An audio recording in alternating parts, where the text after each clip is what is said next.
You're listening to The World at 8 with Lynne Mozart.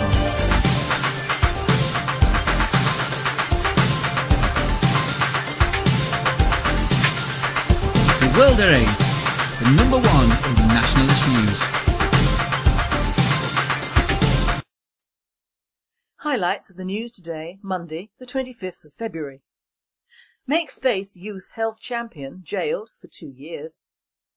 Police and media excuse Four Lions gang's families.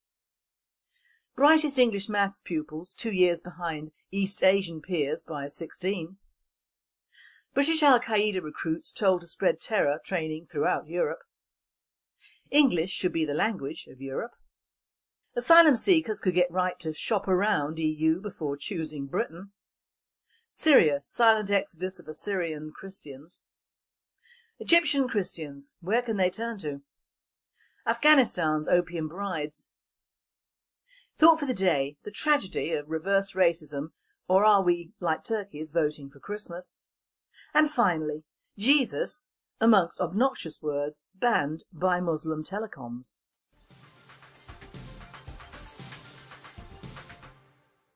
UK News. MakeSpace youth health champion jailed for 2 years. MakeSpace, a £4 million national programme launched by National Charity for Children in 2002 and featuring youth ambassador Lily Allen, has seen one of their young health champions jailed for 2 years. Jasmine Nassif, a young health champion for MakeSpace, worked with Enfield's Council Youth Services, NHS Enfield and youth in the area to, in her words, "It's now important to me that I work with young people from all types of backgrounds, so that, as well as helping those who have serious problems, I can also prevent others from making some of the mistakes I made. Young people's behaviour is influenced by lots of experiences and people. Where some of these aren't positive, young people need somewhere or someone trustworthy they can turn to for help."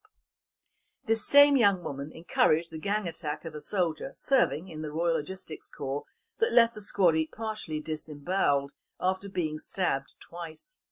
Jasmine received 2 years for her part in the attack, while 27 months was the longest sentence given to one of the 6-member gang and 18 months the shortest. The charge of grievously bodily harm was dropped when the prosecution could not show who actually stabbed the victim. A World at 8 writer said, "It's time we British quit mollycoddling these criminals and do what is done in other countries. Every member of a criminal attack such as this would have been charged with attempted murder and found guilty of the same. They should not have been let off with a slap on the wrist." I worry now about this shining example Jasmine Nassif has displayed to the youngsters for when she was touted as a role model.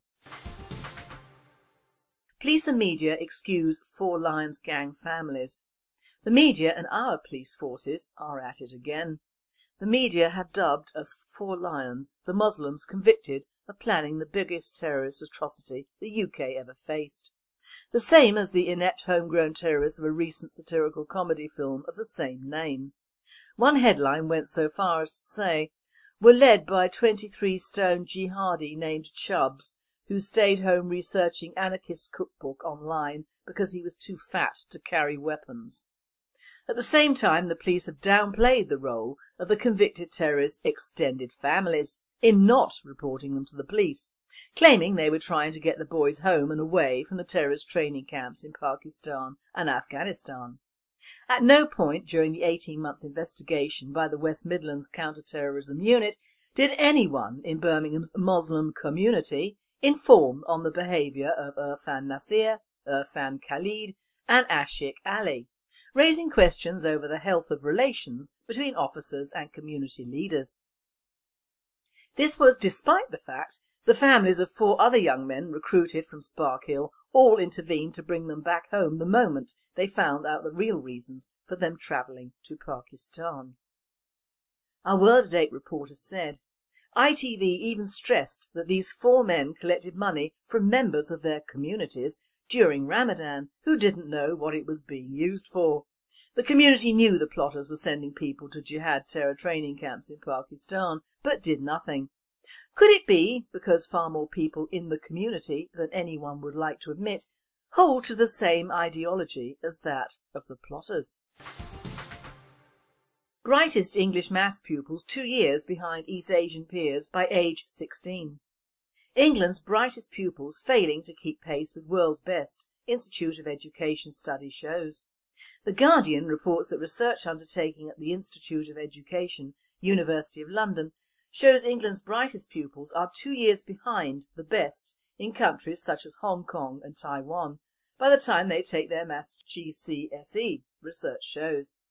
It reveals England's cleverest pupils can match their peers in leading East Asian countries at the age of 10, but then fall behind. The researchers concluded that England should focus on helping all youngsters with their maths skills at an early age.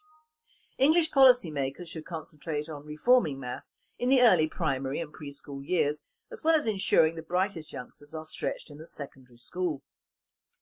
A World Date reporter states, "This is what happens when the government and education system moves to dumb down our own children. It would seem much easier to elevate a few and shove aside others rather than seek to elevate all children." City University London removes Muslim Friday prayer room. City University in London has been accused of discrimination by a group of Muslim students after it closed a dedicated room used for Friday prayers. A group of students have formed Muslim Voices on campus, calling on the university to reverse its decision. The group said it was being unjustly targeted. City University London said it acted because students had refused to submit the proposed contents of sermons to the university before prayers to check in its appropriateness. In one sermon which was recorded, the speaker said, "The Islamic State teaches us to cut the hand off the thief. Yes, it does. It also teaches us to stone the adulterer. When they tell us that, the Islamic State tells us and teaches us to kill the apostate. Yes, it does." A nationalist spokesman commented, "Why encourage this sort of talk in our own universities? They're not reacting rationally, but then that would not be normal for these people, would it?" Don't give my lazy daughter a £400,000 home, make her get off her backside and work. The father of notorious benefits mother speaks for Britain. Few people, if anyone, have come out in support of Miss Frost, who first fell pregnant when she was 14. Over a 4-week period, Miss Frost will receive £3,463.68. Over the course of a year, the figure will give Miss Frost an annual income of £45,027.84. So this week the Daily Mail sought out her father to seek his views. Royston Frost, 72, who is angry and ashamed of his daughters, confesses he doesn't even know the identity of the fathers of 2 of his daughter's 11 children. Ever since she had her first child, she hasn't been able to work because she's had to look after all those kids. She should have got off her backside and got a bloody job like the rest of us. Well said, Daddy. Wives duped and dumped by holiday grooms. For many Indian and Pakistani women, the chance to marry a foreign husband and a possible new life in the West sounds like a dream come true. Often the reality is all too different. A foreign husband of Asian origin is considered a catch in India and Pakistan. Families associate it with improving their status in the society. As far as many of these baby breeders from poor backgrounds are concerned, a marriage with a foreign national is a ticket to a better life. In reality, however, it turns into a nightmare for a significant number of them. Saba, the 24-year-old mother of a 14-month-old boy, was abandoned by her husband and is currently supported by the local authorities in Britain. "My husband's family proposed to me through a marriage bureau in Lahore," Saba told Deutsche Welle. "They seemed very nice and we soon got engaged. 6 months later the family came to Pakistan and we got married in the same month I conceived a child." It was only 7 months after the marriage that Saba finally got a visa and travelled to meet her husband in London. She was abused and treated like a maid, being forced to do all the chores in the house even though she was carrying a baby. "My husband didn't even accompany me to the hospital for my health checkups. He was not even with me in the hospital on the day I delivered our son." She was taken back to Pakistan on the pretext of introducing their son to the extended family and relatives. Once there, she was persuaded to let the son accompany her husband for a day trip to the relatives. That very day, her son was abducted by her husband and taken back to London. Our World Date writer comments, "I am sorry for her, but this has been going on for so many years and shows the mentality of Islam and their methods when colonising. This is just another fine example of the Asian enrichment of our country. Family numbers should be limited.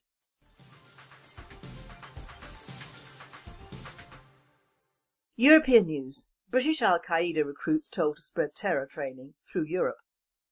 British jihadists trained by Al-Qaeda in Pakistan have been ordered to spread their knowledge throughout Europe so fanatics can whack innocent people. The terrorist group now favours training a few extremists and using them to recruit other cells to carry out attacks in the West. Leaders consider it safer than people travelling to training camps in Pakistan and Afghanistan and running the risk of being discovered. It's another sign of the growing weakness of Al-Qaeda's traditional strongholds, but it also shows the ease with which Islamic extremism follows the Islamic people to the countries they migrate to, and how it can be spread. English should be the language of Europe, the German president has claimed. Joachim Gauck made his comments in Berlin as he pleaded with Britain not to leave the European Union. In remarks unlikely to please the French, Mr Gauck said English had become the lingua franca of the continent. One of the main problems we have in building a more integrated European community is the inadequate communication within Europe, he said.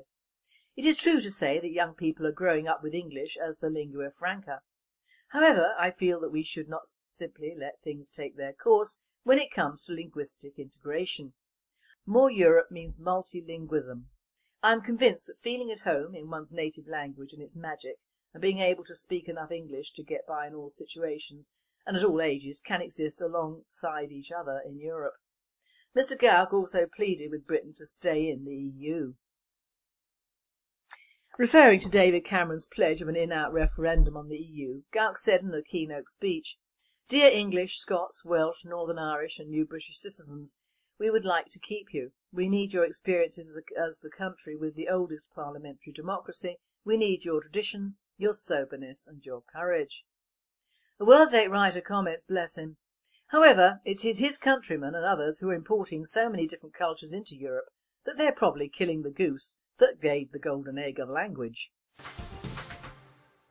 Asylum seekers could get rights to shop around EU before choosing Britain.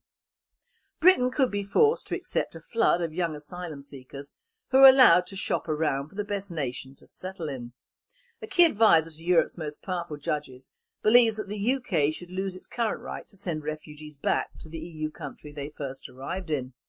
Luxembourg's Advocate General Cruz Vellelon said yesterday that asylum seekers under the age of 18 should not be sent back to where they first landed if they are on their own.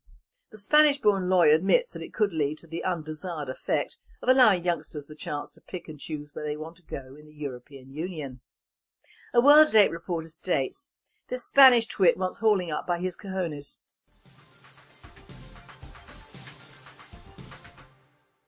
World news. Syria. Silent exodus of Assyrian Christians. The Christian Post reports, in the midst of terrible war and chaos, Syria's Christian minority is facing insurmountable challenges due to distinct persecution. Vicious attacks are being made by militant Islamists and criminals, resulting in a massive exodus of believers who are being forced to flee the country. According to Archdeacon Emmanuel Ukana of the Assyrian Church of the East, who is trying to cope with the overwhelming refugee crisis, Christians in Syria are fleeing en masse from threats, kidnappings, rapes and murders. Behind the daily reporting about bombs, he says, there's an ethno-religious cleansing taking place, and soon Syria will be emptied of its Christians. Although the official number of Assyrian Christians who have already fled is not known, hundreds are crossing the border into Turkey and Lebanon daily. Sadly, these panic-stricken refugees have faced horrific circumstances and ongoing threats. Some point to a government that failed to protect them, others to the Islamist rebels who drove them out. One woman explained that her husband and son were shot in the head for no reason. "Our only crime is being Christian," she responded. Egyptian Christians, where can they turn to? One solution for the Copts of Egypt is to give up their country and migrate to free and democratic states as the Egyptian Jews did years ago. So states Dr. Ashraf Ramallah in a recent interview with Israel Today writer Brian Jones. Dr. Ramallah went on to describe life for Egyptian Christians under the Muslim Brotherhood. The plight of the Egyptian Christians today entails Christian women living in fear of attacks by Muslim gangs because they don't wear the veil. As before, Christians are subject to open discrimination by Muslim Quran adherents who frequently commit acts of destruction of Christian property and routinely threaten and take the lives of Copts. Muslim mobs randomly bomb church buildings, set them on fire or use bulldozers and hatchets to demolish them. This violence has now accelerated under Morsi. Worshippers coming and going from church are at high risk from never returning home, a familiar scenario for Copts. In this new political climate, the Muslim nemesis has been emboldened. Muslim vigilantes have now revived, unofficially, the anti-Copt Hamayuni decree of 1856. A world-to-date reporter says, 1300 years and the Christians, the last true Egyptians, might be driven out of the Arab Republic of Egypt. What is the matter with these Muslims? Trouble and unhappiness must be in their genes. Too much of cousins meeting cousins, I believe. They're too inbred. Forward to defeat. During the Bush administration, there were only 2 American commanders of the International Security Assistance Force in Afghanistan. Under Obama, there have been 5. There's been a new ISAF commander nearly every single year that Obama has been in office. The only exception is 2012, when Obama was too busy trying to win an election to bother further sabotaging losing a war. General McKinnon's firing was put down to the need for fresh ideas. McKinnon was deemed too old school because he wanted to fight an old-fashioned war against the Taliban, while Obama Incorporated believed the war couldn't be won by beating the Taliban, but by winning hearts and minds of Afghans.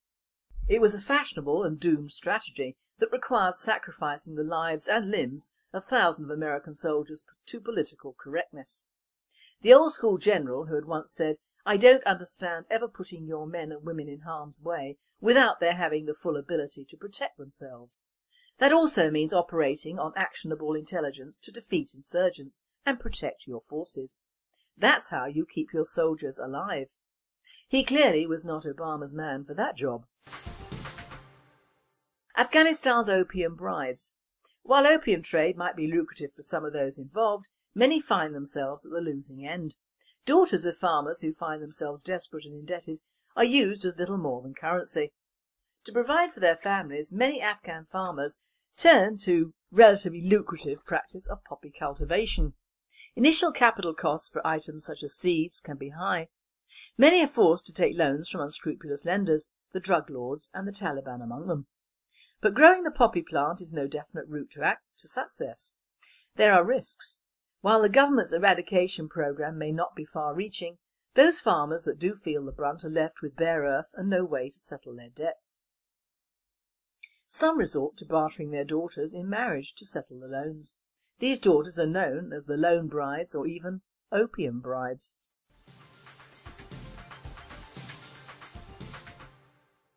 Thought for the day: the tragedy of reverse racism. Or are we all turkeys voting for Christmas? Now, although I don't acknowledge the origins and usage of the word racism, that puts me at odds with the entire so-called thinking world and the chattering classes who use it usually non-stop and in the wrong context. Thus, in Western society, or rather the lack of it, you're a racist. That is, a white person who hates people of colour. If you voice any views, however moderate or concerned they are, on a situation that involves a person or people of differing ethnicities. That is a fact. To a large extent, the people of this country seem to have accepted this very outlandish mode of operating, and in doing so are ignoring the rise of the reverse side of this unpleasant coin, that of reverse racism. It's similar in some ways to the outlook many of our so-called white liberals think and choose to ignore in their own circles. Successive governments have also ignored it. The police, the media, educational circles and the medical establishment all not only ignore the elephant in the room, but ignore the existence of elephants. It's been known within the British National Party for decades as black on white crime, and some leaflets were issued some years ago called Racism Works Both Ways, which were very popular. During the late 90s and early 2000s, black on white crimes were, for the most part, ignored, as was the sexual abuse and grooming of underage girls in the north by mainly Muslim gangs, which had been taking place for over 30 years. But mine and our party's thoughts are well documented on this. What I'm talking about now is the insidious creeping of bullying and harassment perpetrated on white children by Asian and Muslim kids. In our inner city schools now, most white children are outnumbered by ethnics, as indeed are their parents in their homes and streets. The Mail reported today on a white boy of 9 who is believed to be the youngest child to commit suicide in the UK, which is hardly a glowing recommendation for a nation or an educational establishment, is it? Aaron Dugmore had just started Year 5 at Erdington Hall Primary School in Birmingham, a school that boasts 75% of its pupils come from ethnic backgrounds. He joined last September when his parents moved home. According to the school, he settled in quickly, and bearing in mind these children are between 3 and 11 years, one would hope so. Less than 6 months later, little Aaron was found hanging in his bedroom on February the 11th. His mother had stated he got on with all the children in his last school, and for him to be bullied because of the colour of his skin makes me sick to my stomach, as indeed it would any mother. This school has been given an inadequate rating by Ofsted last year, probably because of the huge intake of foreign kids, which it is well known holds back our own children, especially where the English language and understanding of different cultures and systems applies. Apparently little Aaron was consistently bullied by what the Mail calls Asian boys, but would most probably be, in all honesty, Muslim boys, one of which threatened him with a plastic knife and said the next time it'll be real. Aaron was so frightened after being told by one Asian brat that all white people should be dead that he hid every playtime from his tormentors. His parents called on the school to do something about it, but they didn't. How could they?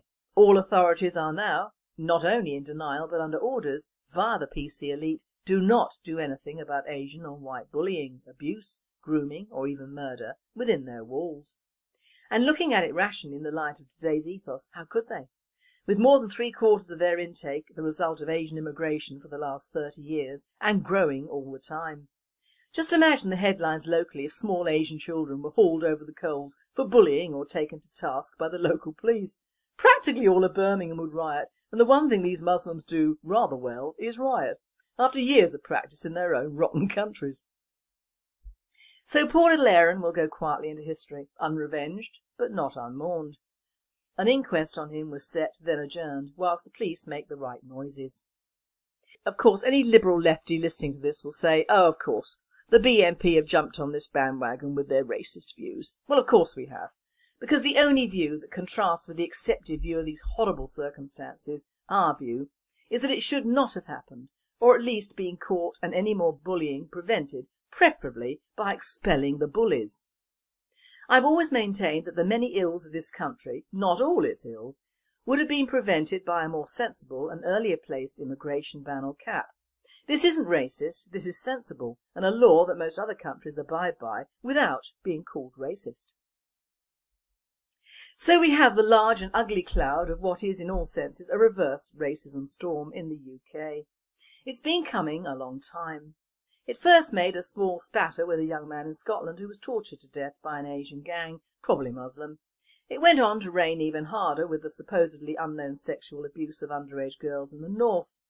It had a small let-up in the bomb terrorists and the evil clerics, and has now set up a storm in our schools with the bullying of white pupils by Asian and Muslim mini-terrorists, because that is what they are. That is how they're brought up, to despise the hand that feeds them. That is the nature of the animals we have allowed into our midst, the nature of the animals who suck from the bosom of our government and our people. In fact, I'm struggling with the similarities to animals here. As an animal lover, I see that animals, whether wild or domestic, are not as loathsome as these people, whom I, for one, despise. Animals do not behave that way within their own species. They may kill to eat or survive, but in my book an animal is way above the pecking order of a Muslim, and you can quote me any time on that one. PC it may not be, but I am allowed my thoughts. The proof of the pudding is in the eating, and this little Aaron is the tip of an iceberg, believe me. There must be thousands of bullied white children of this impressionable age who are too frightened to say anything. Remember, at this age the world is a very small place, and school occupies 90% of your little world. They're not at the age where propaganda has made them multi-ethnic in outlook or indeed probably prefer ethnics to your own white race. Not for them the young slappers who only go with Parky's brigade, or the would-be black rappers and gangsters who peddle their filth on every street corner. Not for them the multi-ethnic birthing brigade who get their own flats the more colours they produce, or on a higher level the music industry and the fashion industry who would make money out of their own grandmothers if able, and to whom the ethnic bandwagon is heaven sent. No, these poor little kids will go on being bullied because their parents' hands are tied, and so are the teachers. And so are ours. Why? Reverse racism is at its very best, my friends, alive, well and thriving in England. These Asian kids will go on bullying and will be encouraged to do so by their families. It's in their culture. They speak only their own language at home, they eat their own food, and they wear their own form of clothing. All that they would do in their own countries they came from. It makes no difference to them. It's home from home. And governments and us have left them alone to develop this Gaza Strip mentality. You can see it in the areas they move and procreate from. Bazaars, odd clothes, awful smelly food, noise, and in total a completely new and unintegrated peoples living in our midst. They don't want to integrate. They want to conquer and outbreed us. Out of the mouths of babes, and what did that Asian kid say to Aaron? All white people should die. Now if a white child had said that to a little Muslim brat, the police would have been round at his parents and all hell would have been let loose. Reverse racism at its most fascist and terrible. There's also a picture of which we as English should be thoroughly ashamed in the Mail today. That of the usual liberal head teacher, who apparently lived in Pakistan at one stage, surrounded by a horde of Asians and Eastern European children at a school which boasts that not one pupil has English as a first language, alias in franglais, not as their mother tongue. Oh, I'm so proud. And if you believe this, you'll believe anything. This dump is in Peterborough, of course, and we all know Lincolnshire is now lost as well. Apparently London will send more of their immigrant populations to Lincolnshire as the cap on housing benefits loom, and the poor things cannot go home where there aren't any benefits, can they? Reverse racism working again. The English have to take benefit caps, reductions and stops altogether and can't move around the country even though they were born here. But the ethnics can, and they do. They say a black man's behind's never fair, but this is taking it to new heights of unfairness, where the indigenous population are not only paying for these people, their own voted in governments are paying, and they're voted on councils.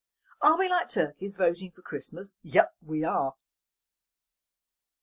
It would seem that we have a man-made disaster waiting on the sidelines. With the disastrous EU directive accepting even more Eastern Europeans into this country, many of which will not be Christian, many of which will be diseased and poor with no means of support, this situation will get worse. So will our society still be operating on reverse racism? That is, anything an ethnic can do he can get away with, but if a white guy does it, he won't. Now, to all of you lefties who think that racism is the prerequisite of the right, what is operating here is nothing short of the reverse side of the racist coin, and it is being operated to a large extent by you, the left, the Marxist media and everyone throughout the entertainment industry, corporations, conglomerates, councils and services. That of an almost vicious intent of slamming down the white races who have been born, worked and lived in this country for hundreds of years. I heard some Pakistani idiot with a Scottish accent on my husband's radio this morning, stating that we've always had immigration. I almost lost the plot. No, we have not always had immigration. We, like so many other European countries, have had people who have come to work here and settle, but for the most part they were fellow Europeans with the odd ethnic. They were not entire tribes and villages from the third world hell-bent on colonising us. The English of old didn't even like the sodding French, let alone Johnny Foreigner, so Mr. Scott's Pakistani or whatever, go back to school. What gets my goat is that most immigrants, even these appalling little Asian scroats who have been racist bullying and should be got under race hate crimes, are under the impression that they have right on their side. They do not. They may have our governments, the establishment and various idiots on their side now, but my message to them is: you are not English or British, you are foreign and here under sufferance at the moment. Your children do not have a right to be educated here, as you haven't contributed to the education system. Our health system is ours, not yours. Go home if you're ill. Our houses, land and businesses, which used to be ours, will be so again. Sexual abusers, paedophiles, rapists, murderers, thieves of any sort will be prosecuted as if you are white people and not treated any differently because of your colour or your religion. You do not have the moral right to come over here at all, neither do your extended families, potential brides, entire tribes, whatever. If you are allowed to come over here, you will learn English before you come, and you will dress the Western way or conform in some way to our way of life. You will all be medically checked before you enter this country. Your finances, religion, affiliation to any political or terrorist organisations noted. You will be issued with an identity card. We will not allow our animals to be killed in any way different to our own Christian method. If you want to eat, live, work, worship in the fashion you're used to, stay in your own country. Don't come here and change ours.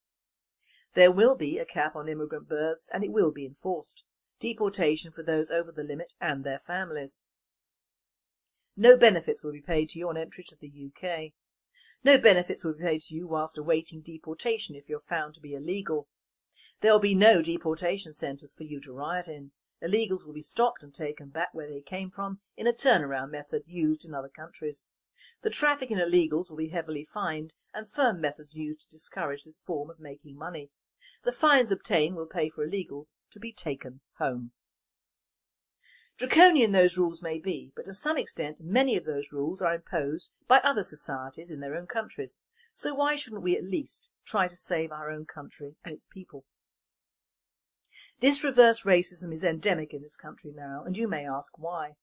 Because once you start prosecuting ethnics and newcomers, you're opening a can of worms, and the powers don't want to do that. They want to label us so-called right-wingers as being racist, but are using the same tools that they say we use, that of making a difference over a man's colour. When in truth the bullying of Aaron, the death of Charlene Downs, the bomb attacks and the nasty realities of our schools and what our young children are subject to today are mainly from Islam and the children of Islam. This comes under religious hate crime heading. The last word on this is from a personal input by a friend of mine who has a small 5-year-old child at a school in the home counties. She was there and heard and saw everything. Her little girl is white and popular. One of her so-called friends was a little Muslim girl. This child came up to her daughter and said, "I'm not going to be friends with you anymore, and neither will my friends," and she walked away. Her other friends are Muslim, and there was no reason for that verbal attack. And do you know what anyone said or did? Nothing. My friend would have been alone in a crowd had she voiced her opinion. A teacher was there and little Miss Pakistan was allowed to get away with it. Children bully the weakest, that is what they do, but when it gets racial or religious, that's when the trouble starts, and like a snowball it gathers momentum unless stopped. From little acorns big trees grow, and these small Muslims and Asians are being sent out into our world to let us know we do not count, and our children count even less. When will this message get through to the people who are so busy hating the right-wing element that they seem to have lost all sense of reason and country? I hope in the not too distant future people will be treated as equal when it comes to crimes and general nastiness, and we will not be afraid to do the right thing. And finally, should Christians protest over this? Weird words banned from text by Pakistani authorities. There was an article published by the Huffington Post, and this presenter does not think that the word Jesus Christ comes under the title of Weird Words Banned, but clearly the Post wants to remain very politically correct. So texts containing obnoxious words such as fart, Jesus Christ and homosexual are to be banned under new regulations by the Pakistan Telecommunications Authority, the PTA. According to a letter leaked online, 586 Urdu words and 1,109 English words are on the banned list, according to a mobile phone operator by the PTA. Telecommunications companies will be obligated to comply with the list under the Protection from Spam, Unsolicited, Fraudulent and Obnoxious Communication Regulations 2009 within 7 days, with fines for offenders. Although the restriction of some terms may seem self-explanatory, the choice of some words seems baffling. The letter leaked to the Pakistani media has caused hilarity and frustration in equal measure. Monkey crotch was on the banned list, as well as everyday words like athlete's foot, finger food, deeper and hole. Also puzzling were the phrases like Jack the Ripper, love rocket, lotion, flogging the dolphin and the very British phrase in the buff. Some quasi-medical terms were also censored, including flatulence, excrement and period. After the list has been implemented, mobile phone operators will then have to submit a monthly report to PTA detailing the number of blocked text messages. Text message spam is a problem in Pakistan, with unsolicited texts cluttering up inboxes. Around 100 million people are estimated to have their own mobile phones in that country. Apparently the list of banned words caused laughter on Twitter, with some tweeters seeing it as a challenge. This presenter says, "If one of these words had been the Prophet Muhammad, I doubt if these tweeters would have seen it as funny or a challenge. We Christians are too soft over our religion and rarely get angry at all. Turn about face and there'll be riots all over the world if we banned Muhammad from mobile phone users in this country, which would be a good way to go, I feel. Paybacks are hell. We could pay our national debt back in a matter of months from the fines." You've been listening to The World at 8. I am Lynne Mozar and I wish you all a very good night.